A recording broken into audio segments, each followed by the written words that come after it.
the store, which was allowed in those days. As well as being a book lover, he was known for his irascibility, but not by me. He must have been amused by my love of his store. I'd come in with an expectation of guilty pleasures, like some people must feel entering a porn shop. I'd head straight for the shelf of children's fiction, Nancy Drew, The Borrowers, A Little Princess, and on one bonanza of a day, The Complete Chronicles of Narnia. He'd usually leave me to find my own selection, and then, as if I were a grown-up customer, graciously take the particular book from my hands, write down the title, author, and cost in his ledger, and add it to my mother's account. I don't ever remember my mother telling me I shouldn't have bought a book, not even when my taste turned to Keen's selection of large, glossy, coffee table volumes, each about a different movie star. I think they cost about $18 each. Even for a family like mine, who took a trip most years and lived in a spacious house, that was a lot to spend. God, how I lusted for those books. Hedy Lamarr, Marlene Dietrich, Greta Garbo, the all-time love of my 9-year life, Clark Gable, and others, too many to list.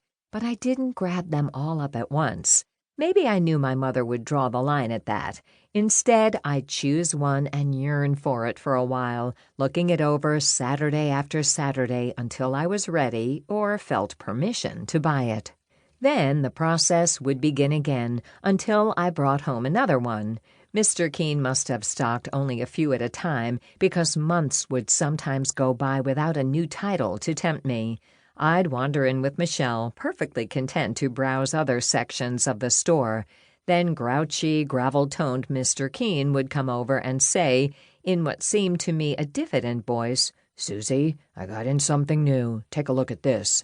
And from one of the many messy and tall piles of books that filled the surfaces and most of the floor space of his store, he'd pull out a volume I'd never seen before.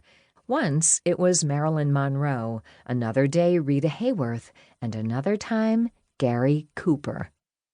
I'd drool over the new treasure for a while, leafing through it slowly, marveling at the gorgeous black-and-white portraits of my newest Hollywood crush. But that wasn't all those pages offered me. The books were filled with information and stories about where the stars had grown up, what their childhoods had been like, how they had gotten their first roles. I couldn't get enough of all that biographical material. Because I was able to buy so freely, I ended up with a hefty and absorbing collection. I'd return to my pile of books again and again, poring over the text as much as the photos. Often when I went back to them, I'd concentrate on a certain kind of information, sometimes paying attention to their upbringing, other times focusing on their marriages. I recall making a mental list of the places they had all lived. I was organizing the information into various schema, creating a surprisingly dense network of knowledge. At one point, I even made a little inventory of the most salacious anecdote associated with each star. I can remember being particularly horrified and riveted by Jean Harlow's abusive first marriage. I'm sure no one realized as I sprawled on the couch, ran around on the grass outside of our house, or looked after my baby sister that these matters were so much on my mind. Few adults think carefully about the preoccupations of young children, but they should. Those early intellectual forays are first steps toward constructing the more powerful and well-developed ideas that are possible later in life. Moreover, the ways that young children assemble and reassemble pieces of information forecast the ways that adults put together ideas. Take Bob Kearns, for example. One day in his early 40s, he stopped at a red light while driving in his home city of Detroit.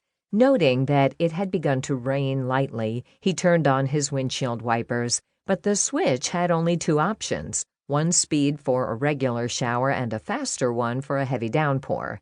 In a sparse rain like the one sprinkling his windshield, the wipers screeched and dragged. They made it harder to see, especially given Bob's impaired vision in one eye. Years before, on his wedding night, he had popped the cork from a bottle of champagne, and it had hit him straight in the face.